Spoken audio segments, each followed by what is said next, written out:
Jadi Bapak mau tes COVID? Iya dok, tapi saya bingung mau rapid test atau mau PCR dok. Menurut dokter bagusan yang mana ya? Kalau menurut saya sih sama aja Pak. Cuman karena metodenya beda, harganya juga beda. Oh, memang harganya berapa dok masing-masing? Kalau yang swab, 1,5 juta Pak. Wow, mahal amat. Kalau rapid test? Rapid test 150.000 Pak. Wah, masih kemahalan dok. Yang 15.000 aja nggak ada dok. Ada Pak.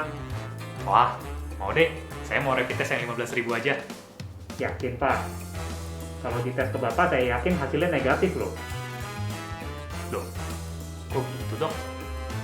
Iya, soalnya itu rapid test buat cek kehamilan Pak. Halo teman-teman, selamat datang kembali di channel Lidalab dan tetap bekerja sama dengan Rumah Sakit Cepat Waras. Saya Dr. Rinaldo Alexander, spesialis penyakit dalam. Pada rubrik Rumah Sakit Cepat Waras kali ini, saya akan menjelaskan tentang apa sih bedanya rapid test dan PCR swab test. Cuman sebelum masuk ke situ, saya mau menjelaskan sedikit tentang klaim kesehatan maupun data medis. Jadi dalam dunia medis atau dunia kesehatan itu kita mengenal piramida tingkat kesahihan sebuah bukti. Jadi bisa kita lihat di bawah itu yang paling tidak sahih. Ya mungkin kita bisa nggak percaya gitu ya, kalau itu hanya sifatnya expert opinion ya, pendapat ahli. Pendapat ahli itu contohnya, ya saya dokter penyakit dalam, saya mestinya ahli di bidang penyakit dalam. Tapi kalau misalnya saya cuma ngomong berdasarkan pendapat saya, itu boleh Anda tidak terlalu percaya, karena itu paling rendah levelnya. Nah, paling tinggi kita lihat di piramida yang paling atas itu adalah meta-analisis.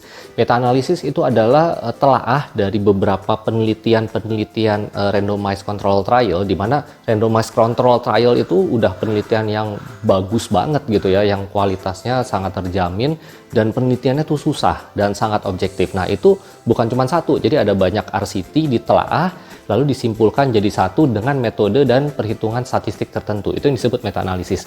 Nah jadi kalau misalnya ada suatu pertanyaan tentang dunia medis, misalnya apakah obat A dapat menyembuhkan penyakit A gitu ya.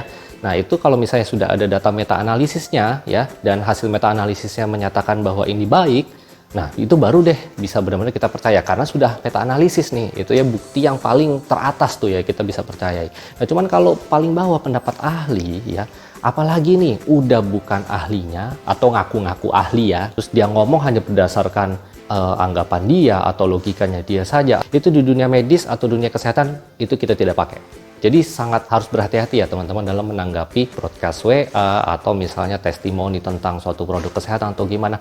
Kalau cuman bahasanya tuh testimoni atau katanya atau apa, aduh jangan deh. Baik, itu aja yang saya mau jelaskan di awal. Langsung kita masuk ya penjelasan tentang rapid dan PCR test. Pada infeksi COVID-19 ada beberapa pemeriksaan yang bisa dilakukan untuk menyatakan seseorang terinfeksi virusnya. Yang pertama adalah pemeriksaan RNA virus atau bagian dari tubuh virusnya, dan ini diperiksa dengan melakukan tes PCR, yaitu melalui swab test. Yang kedua adalah pemeriksaan antibodi atau dalam istilah medis disebut imunoglobulin. Dari penelitian, RNA virus itu tinggi terdeteksi melalui swab test ketika paling nggak sudah 5 hari setelah virusnya masuk. Dan kadar RNA ini akan segera turun dan bahkan hilang setelah 3 minggu terinfeksi.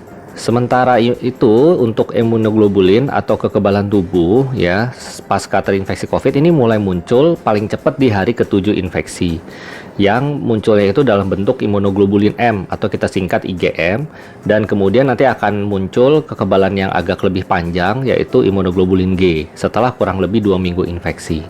Nah permasalahannya karena virus ini masih baru nih ya, kita kan pandemi baru sekitar 6-7 bulan ya dari akhir Desember itu, belum bisa dipastikan nih apakah kekebalan tubuh seseorang terhadap COVID ini akan berlangsung sangat lama atau bahkan seumur hidup, dan hal ini masih dalam penelitian. Oke, berikutnya kita fokus ke rapid test dulu ya. Jadi IgM ya, kekebalan yang lebih cepat itu akan muncul lebih dahulu, tapi memang IgM ini nanti hilangnya juga lebih cepat. Hilangnya berapa lama ini juga masih diteliti. Sementara juga yang IgG yang muncul belakangan ini akan muncul memang setelah IgM, tapi dia bertahan di darah itu lebih lama ya. Cuman bertahannya sampai berapa lama itu ya masih dalam penelitian juga. Kalau untuk penyakit-penyakit yang lain, virus yang lain itu IgG teorinya bisa bertahan bertahun-tahun, bahkan ada yang seumur hidup nih dalam tubuh orang yang mengalami infeksi. Sayangnya, pada pemeriksaan antibodi COVID melalui rapid test, kalau nih hasilnya positif, kita tidak bisa yakin 100% bahwa yang menginfeksi kita ini memang virus COVID, karena antibodi ini dapat juga muncul akibat infeksi virus yang lain. Ya, misalnya kita lihat di tabel itu kalau misalnya kita terinfeksi virus SARS atau virus MERS-CoV dan ada beberapa virus flu lain, itu nanti kalau kita dilakukan rapid test bisa saja hasilnya positif. Padahal yang menginfeksi kita bukan virus COVID. Itu yang kita sebut dengan reaksi silang atau cross reactivity. Nah, meskipun antibodi tersebut dapat muncul akibat virus lain, namun penelitian-penelitian selama pandemi ini menemukan bahwa ternyata rapid test masih cukup spesifik nih teman-teman untuk mendeteksi antibodi terhadap COVID-19, di mana angka spesifisitasnya mencapai 97% ke atas. Namun memang karena antibodi ini tidak langsung terbentuk dari awal infeksi, makanya jadinya sensitivitas pemeriksaan rapid ini tidak terlalu bagus, dan sensitivitasnya juga ditentukan dari metode yang digunakan. Jadi kalau rapid test itu, kalau hasilnya negatif, belum tentu juga nih orang tersebut tidak terinfeksi COVID. Makanya kan kalau ada yang sudah pernah rapid test, pasti kalau hasilnya negatif nanti akan disarankan untuk diulang 7-10 hari kemudian. Karena siapa tahu memang kekebalannya belum terbentuk, karena infeksinya baru saja terjadi. Coba diingat-ingat lagi kurva yang di awal presentasi saya ya. Berikutnya tentang PCR swab test. Jadi pemeriksaan PCR ini memang pemeriksaan yang dipakai untuk memastikan apakah seseorang itu benar terinfeksi virus SARS-CoV-2 karena memang dia mendeteksi RNA virusnya. Nah, sayangnya pemeriksaan ini akurasinya itu tergantung dari tempat mengambilnya. Untuk pemeriksaan dari hidung nih, ya dari nasofaring yang paling sering dilakukan, itu pun maksimal akurasinya ternyata hanya 70%. Nah, untuk dahak sebenarnya kalau diperiksa akurasinya lebih tinggi nih untuk dilakukan PCR. Cuman, ya kebanyakan pasien COVID itu batuknya seringnya batuk kering, jadi nggak bisa dapat dahak. Artinya apa nih? Ya berarti kurang lebih ya kalau soal sensitif sama spesifik, si tes PCR itu sebenarnya agak mirip juga sama tes rapid. Dia kurang sensitif, namun sangat spesifik. Oke. Mungkin masih ada yang bingung soal masalah sensitif sama spesifik ya. Jadi saya akan bagi menjadi 4 ya. Ya, yang pertama ini tes yang ideal. Tes yang ideal itu adalah tes yang sangat sensitif dan juga sangat spesifik. Jadi kalau misalnya ada sebuah tes pemeriksaan ini sangat sensitif dan spesifik, itu mau hasilnya positif, mau hasilnya negatif, cukup sekali periksa kita langsung percaya hasilnya. Oh, kalau negatif berarti memang enggak, kalau positif berarti emang iya gitu ya. Nggak usah pakai diulang-ulang karena angka sensitif sama spesifiknya sangat tinggi. Contoh yang kedua, pemeriksaannya sensitif tapi tidak spesifik. Nah, kalau pemeriksaan lebih ke sensitif ya, tapi tidak spesifik, ini biasanya kita pakai untuk screening. Karena kalau hasilnya negatif, kita bisa yakin bahwa ini memang tidak terinfeksi. Tapi dia tidak spesifik. Nah, kalau tidak spesifik itu artinya meskipun hasilnya positif ya, belum tentu memang dia terinfeksi oleh virus tersebut. Nah, kebalikannya nih, gimana pemeriksaan yang tidak sensitif tapi spesifik? Nah, kalau tidak sensitif, ya, itu berarti kalau hasilnya negatif, itu kita nggak bisa yakin 100% bahwa dia memang tidak terinfeksi. Makanya disarankan untuk diulang pemeriksaannya. Tapi dia spesifik nih. Jadi, misalnya diperiksa positif, kita bisa yakin kalau memang dia positif terinfeksi.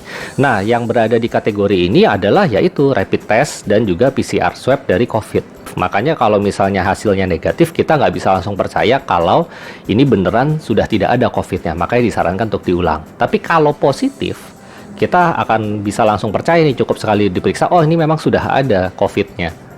Nah, yang terakhir tentunya pemeriksaan yang jelek kualitasnya. Udah nggak sensitif, udah nggak spesifik. Ini mah udah deh, nggak usah dipakai untuk memeriksa suatu penyakit lah kalau ada pemeriksaan yang kualitasnya seperti itu. Nah, jadi gimana nih untuk kondisi pandemi ini, untuk panduan kita mau pakai PCR atau rapid ya. Jadi pada kondisi pandemi di masyarakat saat ini, memang panduannya itu lebih dipakai yang PCR test ya, untuk mengkonfirmasi seseorang terinfeksi COVID. Karena memang PCR itu adalah tes yang paling utamanya ya, yang swab test itu memang gold standarnya. Jadi kalau mau benar-benar mendiagnosis, oh ya nih orang positif COVID, itu harus dari PCR swab. Tapi ya sekali lagi saya ingetin ya, tes PCR ini tidak sensitif ya. Jadi kalau sampai diperiksa sekali hasilnya negatif, maka bagusnya tesnya diulang sekali lagi supaya benar yakin. Nah, kalau misalnya kayak begitu, apakah masih perlu nih kita cek rapid? Ya, secara teori sebenarnya rapid test itu masih dipakai untuk penelitian epidemiologi dan pemantauan di masyarakat ya. Apakah sudah terbentuk kekebalan nih ya untuk sebagian besar masyarakat. Ya idealnya sih kalau sumber dayanya ada dua-duanya diperiksa. Karena kalau misalnya dua-duanya diperiksa kita bisa menentukan nih dia berada di fase yang mana ya. Apakah infeksi COVID-nya lagi aktif atau infeksi COVID-nya sudah sembuh dan sudah terbentuk kekebalan. Nah, itu kalau mau tahu ya memang dua-duanya dan diulang juga beberapa kali dua-duanya. Cuman kan pasti makan banyak biaya sekali kalau seperti itu.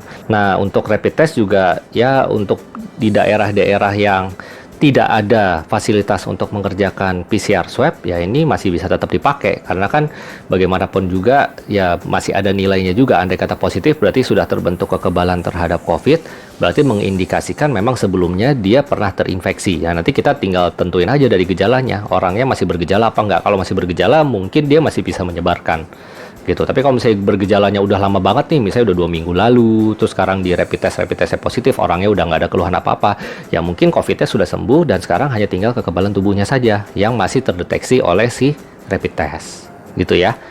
Nah, jadi sebagai penutup ya, saya mau ngasih contoh nih ya, karena beberapa waktu yang lalu sempat dapat broadcast WA ya dari sebenarnya lebih ke voice note kalau nggak salah ya.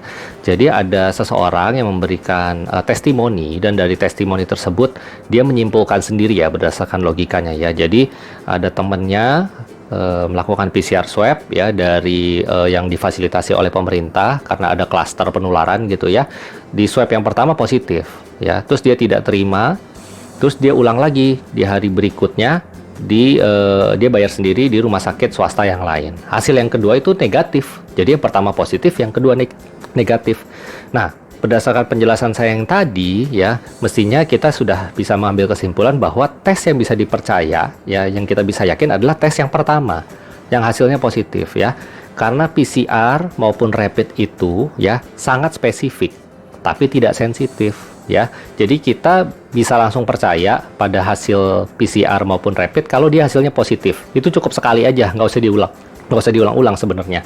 Kita boleh agak ragu atau tidak percaya dan harus mengulang justru kalau hasilnya negatif. Ya, jadi kalau saya disuruh menginterpretasikan nih yang pertama positif, yang kedua negatif, saya justru ragu sama pemeriksaan yang kedua. Jangan-jangan ngambilnya kurang benar.